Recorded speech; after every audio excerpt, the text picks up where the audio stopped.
الحمد لله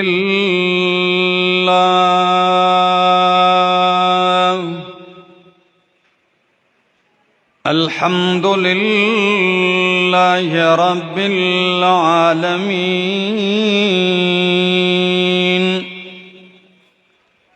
والعاقبة للمتقين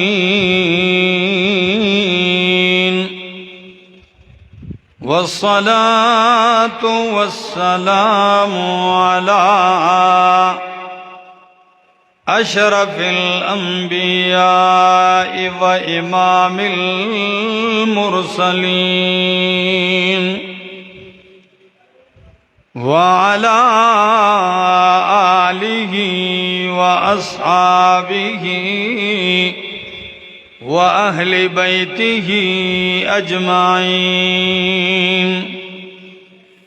أما بعد فأعوذ بالله من الشيطان الرجيم بسم الله الرحمن الرحيم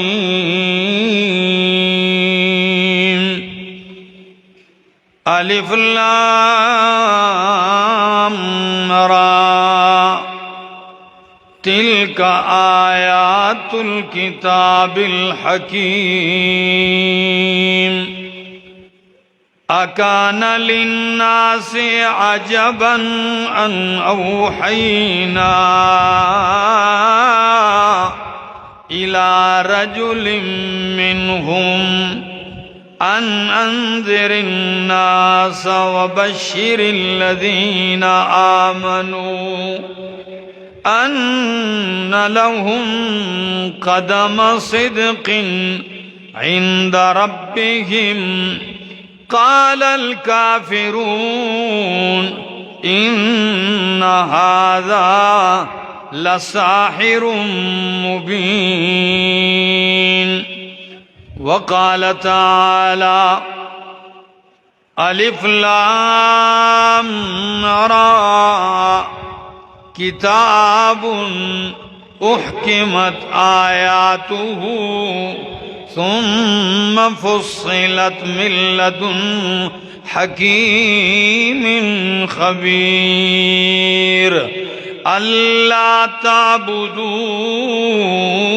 إلا الله إنني لكم منه نذير وبشير وقال تعالى يا أيها الرسول بلغ ما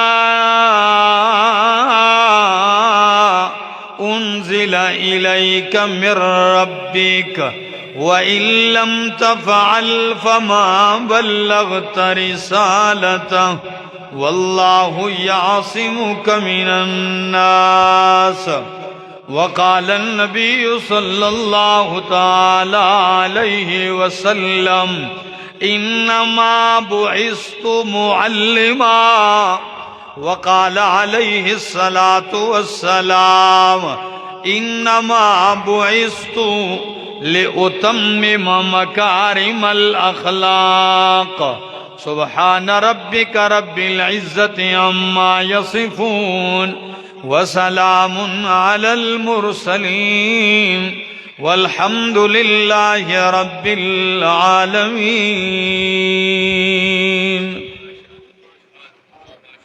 انتہائی قابل عزت، قابل احترام، ذی قدر و ذی وقار علماء کرام اور ضلع اٹک کے اس علاقے کامرا اور پھر خاص اس گاؤں اور گرد و نواح سے آئے ہوئے میرے معزز مکرم دوستو، السلام علیکم. جمعہ کی نماز ہری پور میں پڑھائی اور وہاں سے آپ کی طرف سفر شروع کیا اور کل کشمیر میں پروگرام ہے. میں نے آپ کے اس آج کے بیان کو مؤخر کیا تھا لیکن حافظ عثمان صاحب میرے گھر پہنچائے. گزشتہ جمعہ انہوں نے وہاں پڑھا اور کہنے لگے استاد جی جو مرضی ہو جائے پروگرام میں آپ نے شرکت کرنی ہے. تو الحمدللہ اللہ نے موقع نصیب کیا، حاضری ہوئی ہے.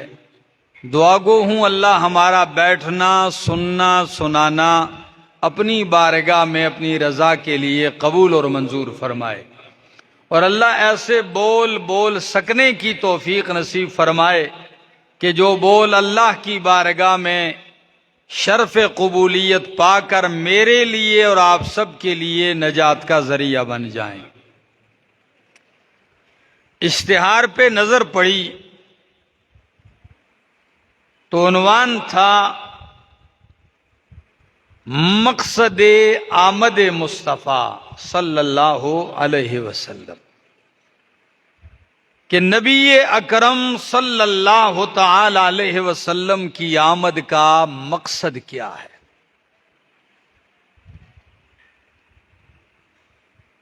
قرآن مقدس کا مطالعہ کیا جائے، نبی اکرم صلی اللہ تعالی علیہ وسلم کی 23 سالہ رسالت والی زندگی کا مطالعہ کیا جائے تو بات نکھر کے سامنے آتی ہے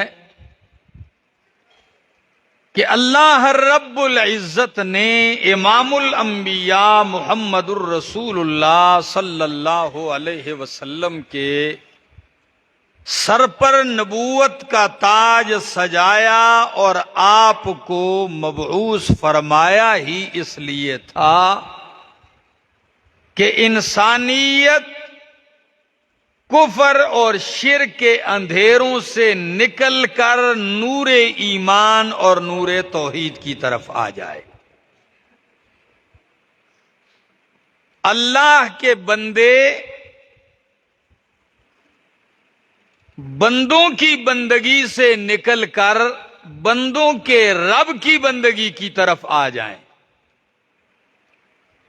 کیونکہ اللہ کے بندے وہ اللہ کی مخلوق کی بندگی میں مصروف تھے. لات منات عزا حبل ود سوا یغوث یعوق نصر، یہ سارے کیا تھے؟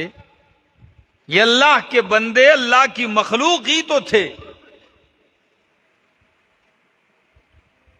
لات یلت السویق للحجاج، یہ ایک نیک آدمی تھا، حاجیوں کے لیے ستو تیار کرتا تھا اور ان کو ستو دیا کرتا تھا.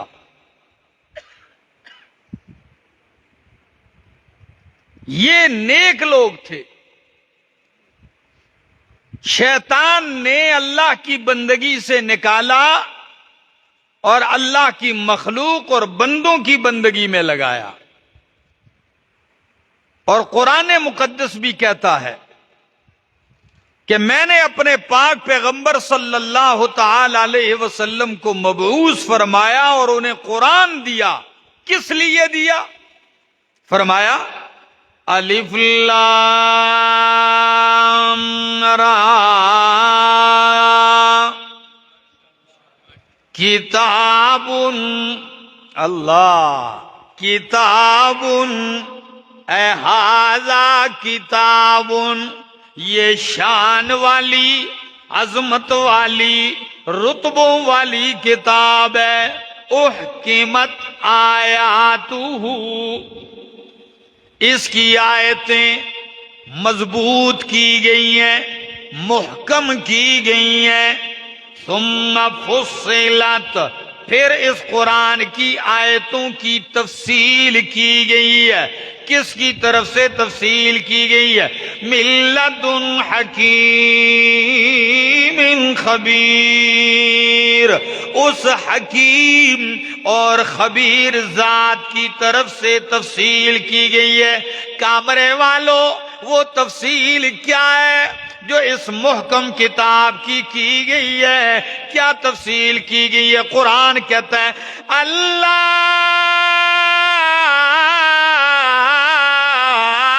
تعبدوا الا اللہ، وہ تفصیل یہ ہے کہ اللہ تعبدو الا اللہ، کہ بندگی نہ کرو، عبادت نہ کرو الا اللہ، مگر کس کی؟ آپ ناراض ہیں؟ سپیکر کو مزے کا نہیں، آج کیا کروں، جتنا ہم تھکے ہوتے ہیں اللہ کی شان ہے اور ہماری قسمت ہے، اتنا ہی ہمیں سپیکر تھکا ہوا ملتا ہے۔ میں جدھر بھی پروگرام کے لیے جاتا ہوں پہلے دعا کرتا ہوں یا اللہ اس کو شفائے کاملہ دے دے۔ یہ ہمارا انتخابی نشان ہے، خراب سپیکر، ٹھیک ہے نا۔ میں جہاں سفر پہ جاتا ہوں نا تو نماز کی ضرورت پڑتی ہے تو ہر جگہ تو میں پڑھتا نہیں ہوں نماز، بھائی امام کیسا ہے، اس کا عقیدہ کیسا ہے، تو میں اوپر دیکھتا ہوں سپیکر کیسے ہیں، یہ ڈنگے پڑنگے لگے ہوں نا ٹوٹے ہوئے، میں سمجھتا ہوں یہ ہمارے ہی ہوں گے، یہ مسجد ہماری ہی ہے تو بس آؤ پڑھ لیتے ہیں نماز۔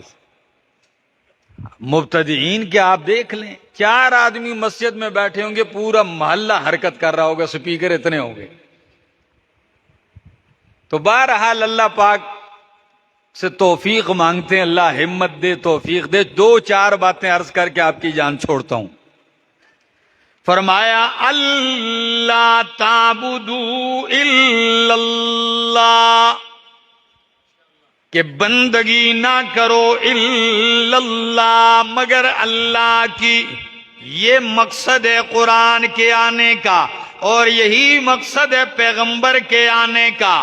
مجھے قول یاد آ گیا صحابی رسول کا، قربان جاؤں حضرت ربعی بن عامر رضی اللہ تعالیٰ عنہ، کیا جملے کہے ہیں، اللہ گواہ ہے آب زر سے لکھنے کے قابل ہیں۔ کامرے والوں سنانے جا رہا ہوں، سنیے ذرا پوری تفصیل کے ساتھ۔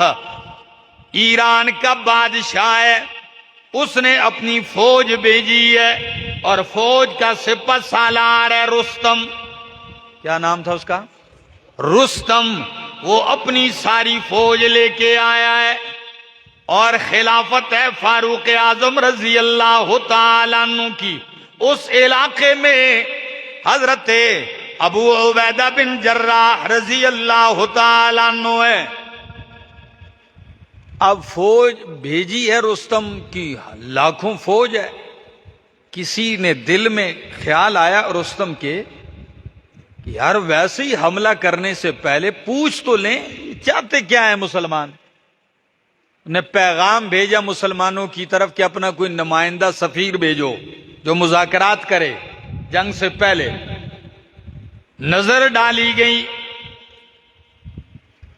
فوج کے کمانڈر مسلمانوں کے سالار نظر ڈالتے ہیں کس صحابی پر؟ آپ کہیں گے کوئی فوج میں بہت بڑا عہدہ ہوگا اس کا، نہیں، نظر دوڑاتے ہیں، حضرت ربعی پہ نظر ٹھہرتی ہے۔ ربعی بن عامر رضی اللہ تعالیٰ عنہ، گریبان بند کرنے کے لیے بٹن بھی نہیں ہے، ببول کے کانٹے ہیں، بٹن بھی نہیں، کانٹے لگے ہوئے ہیں، اور لاغر دبلا پتلا سا ایک کمزور گھوڑا ہے۔ کہنے لگے قوم یا ربعی، ربعی ذرا اٹھ۔ ربعی اٹھتے ہیں، کہنے لگے ربعی آپ نے جانا ہے سپر پاور، اور سپر پاور ملک کی فوج سے مذاکرات کرنے ہیں،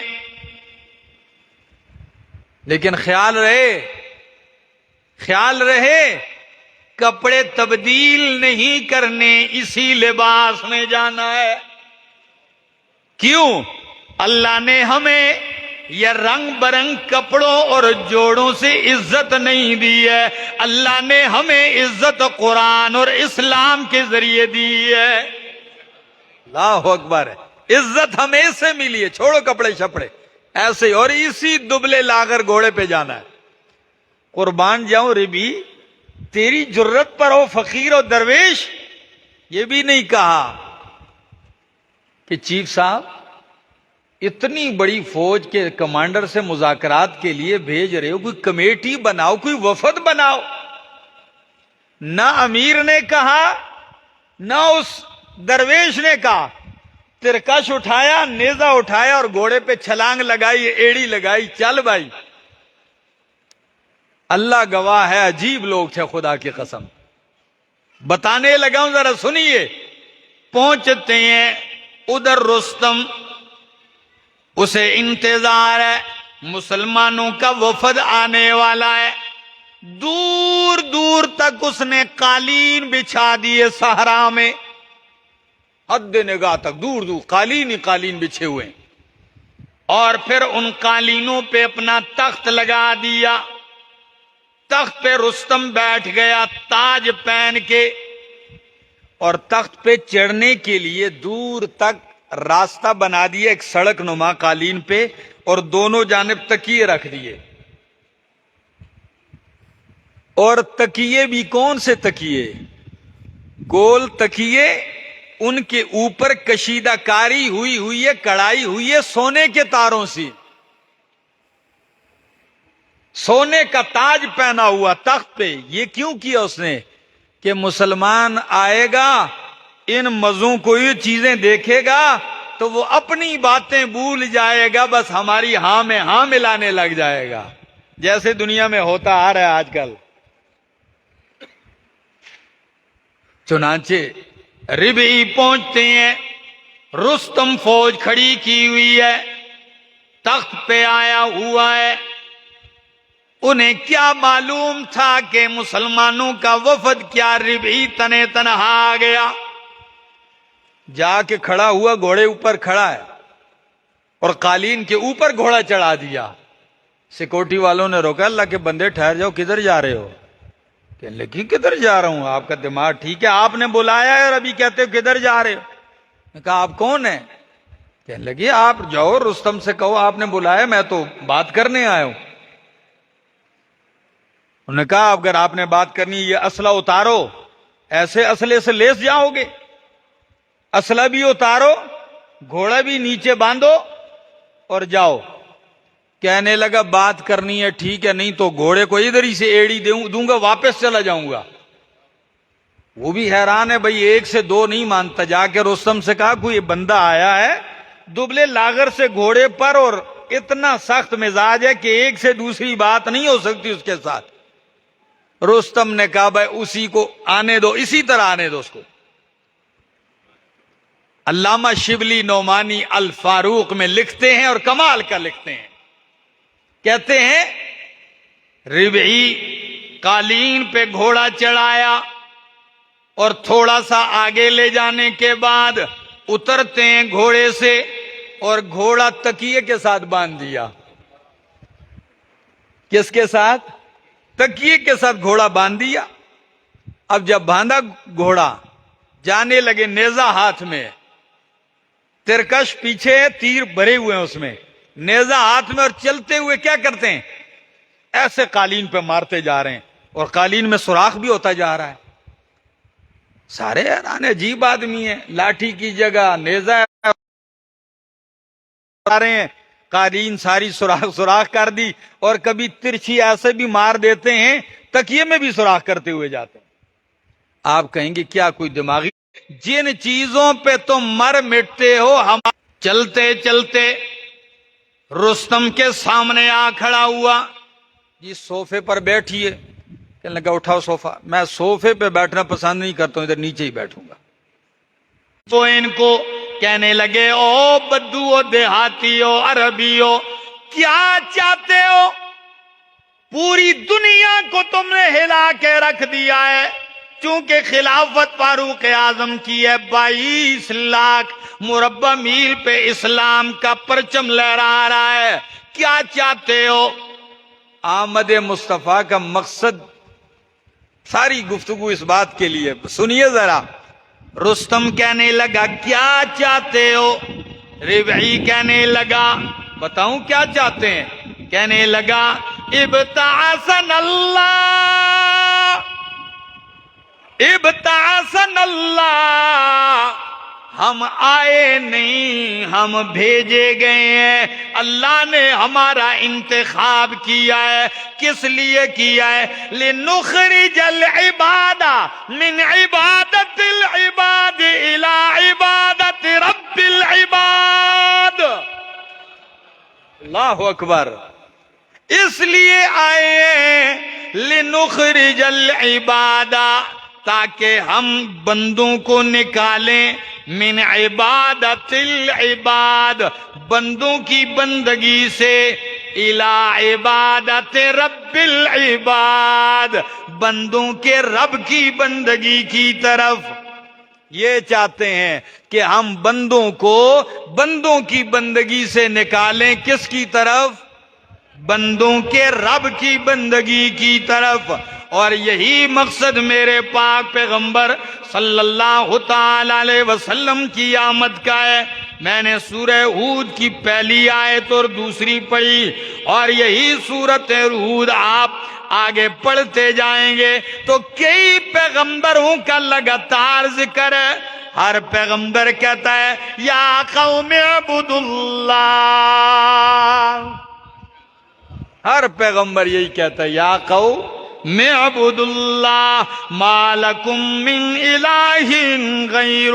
او میری قوم، بندگی کرو کس کی کرو؟ رکوع سجدہ کس کے آگے کرنا ہے؟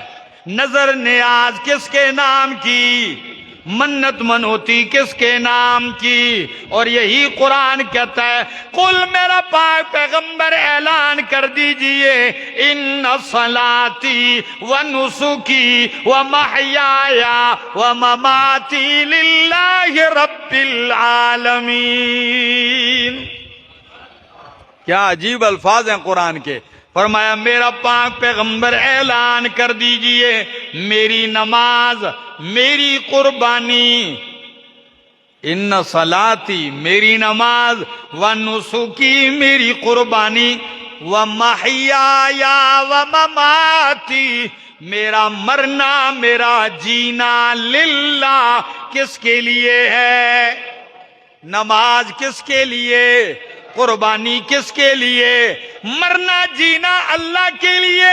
اور اسی بات کا اقرار ہر نمازی شروع میں بھی کرتا ہے نماز کے، ایاک نعبد و ایاک نستعین. اللہ عبادت خاص تیری ہی کرتے ہیں، مدد خاص تجھ ہی سے مانگتے ہیں. اور نماز کے آخر میں اس کا اقرار پھر کرتا ہے، کہتا ہے التحیات للہ، اللہ التحیات للہ. اللہ میری زبانی ساری عبادتیں کس کے لیے؟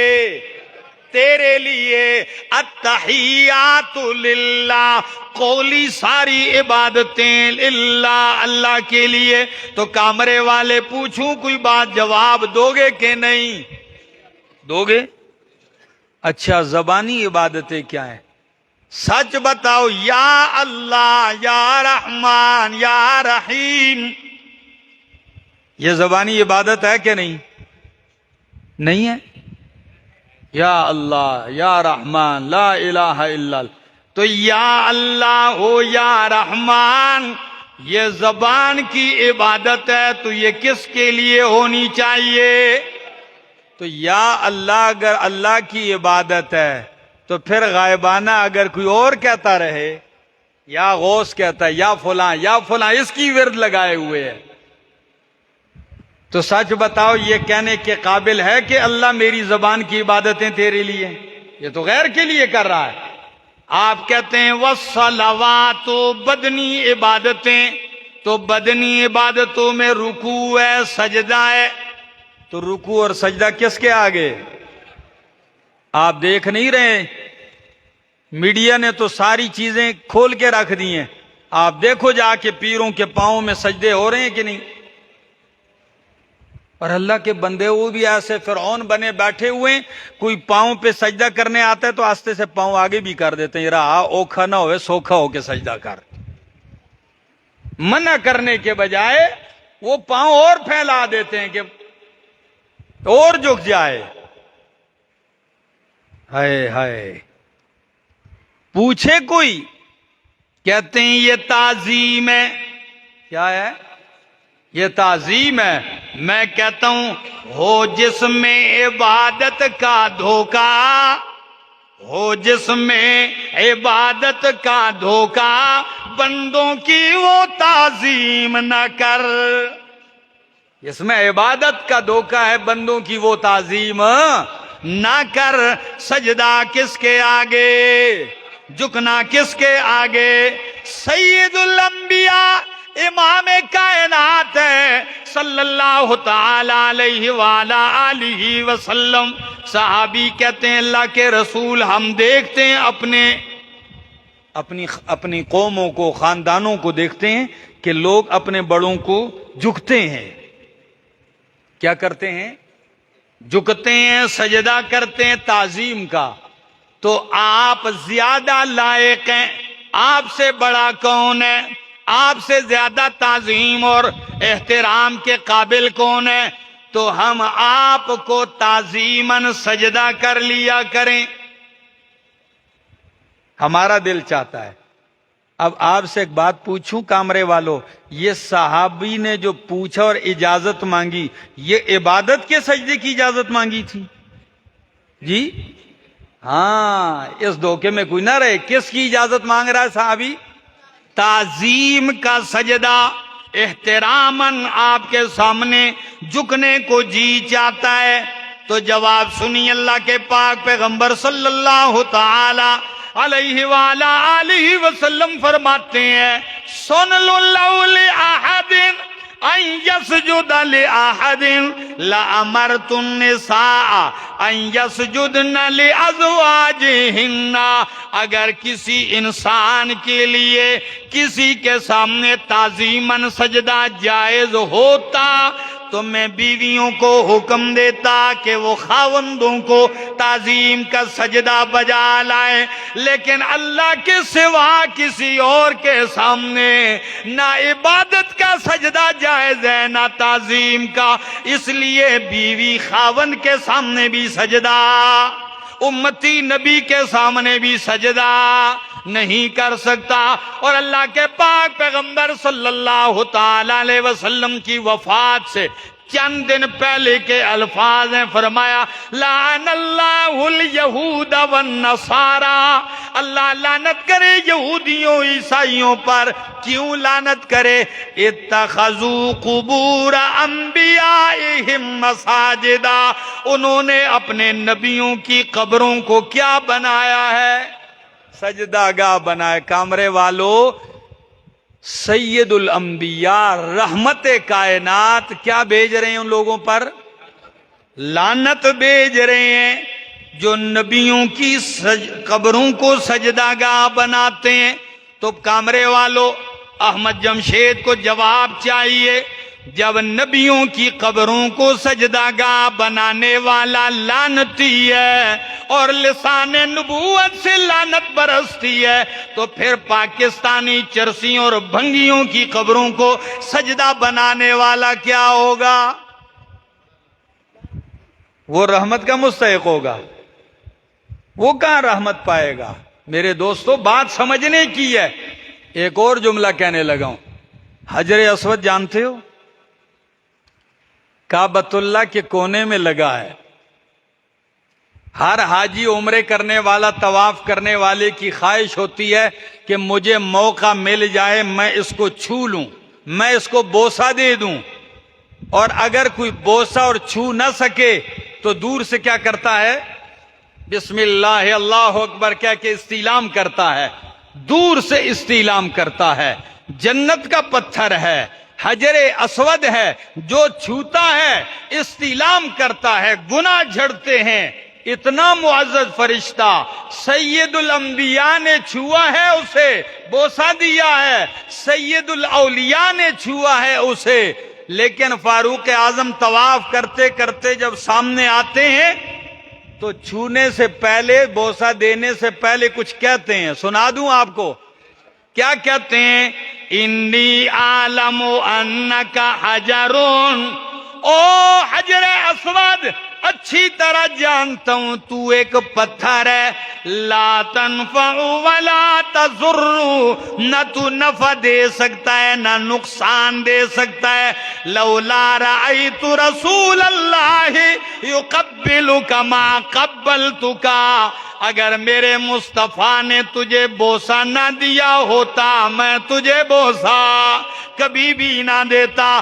کامرے والوں، اگر جنت کا پتھر کعبۃ اللہ میں لگا ہوا پتھر میرے مصطفیٰ کا بوسہ دیا ہوا پتھر نفع نقصان کا مالک نہیں ہے تو پاکستانی قبروں پہ رکھے ہوئے پتھر بلا نفع نقصان کے قابل ہو سکتے ہیں؟ بولو، ہو سکتے ہیں؟ تو نفع نقصان کا مالک کون ہے؟ اسی لیے تو میں اکثر کہتا ہوں کہیں نخل مرقد کی چھاؤں میں سجدے، کہیں نخل مرقد کی چھاؤں میں سجدے، کہیں مرنے والوں کے پاؤں میں سجدے، اشاروں میں سجدے، نگاہوں میں سجدے، یہاں اور وہاں خانقاہوں میں سجدے۔ ہو رہے ہیں کہ نہیں ہو رہے؟ اکبر الہ آبادی نے کتنا ہی خوب جملہ کہا، کہتا ہے در خانقاہ پہ پڑا ہوں اکبر۔ خانقاہ پہ کئی لوگ پڑے ہیں، جا کے آپ بھی دیکھ لو مزاروں پہ لائن لگی ہوئی ہے۔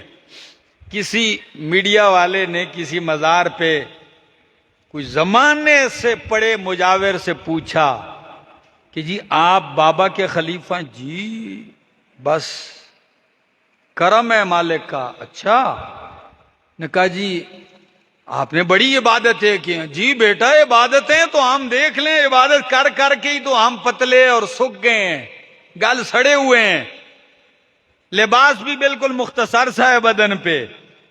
نے کہا اچھا جی ماشاءاللہ ذرا دوسرا کلمہ سنا دو۔ کلمہ تو نہیں آندہ نا جی، یہ گل نہ پوچھا کرو۔ دعائے قنوت، او بھائی یہ اوکھے کام نہیں آدھے ایسا۔ کہا جی نماز کیسے پڑھتے او بادشاہ، یہ دعائے قنوت والی، یہ درود والی، یہ نماز عام لوگاں دیاں نے۔ کہ جی تو ساڑی نماز کیڑی ہے؟ اکی سگریٹ دے اندر کالی بوٹی پا کے سوٹا لانے عشق دی نماز ہے۔ او بھائی کمال ہے یار، لوگ ان کو بھی مان لیتے ہیں اور ایسوں کو اٹھا کے کیا کہہ دیتے ہیں کہ یہ اللہ کا ولی ہے۔ میں نے کہا کچھ انصاف کرو ظالمہ، اگر کتاب و سنت کا واقف ہوتا ان کو ولی الرحمن نہ کہتا، یہ ولی الشیطان ہے۔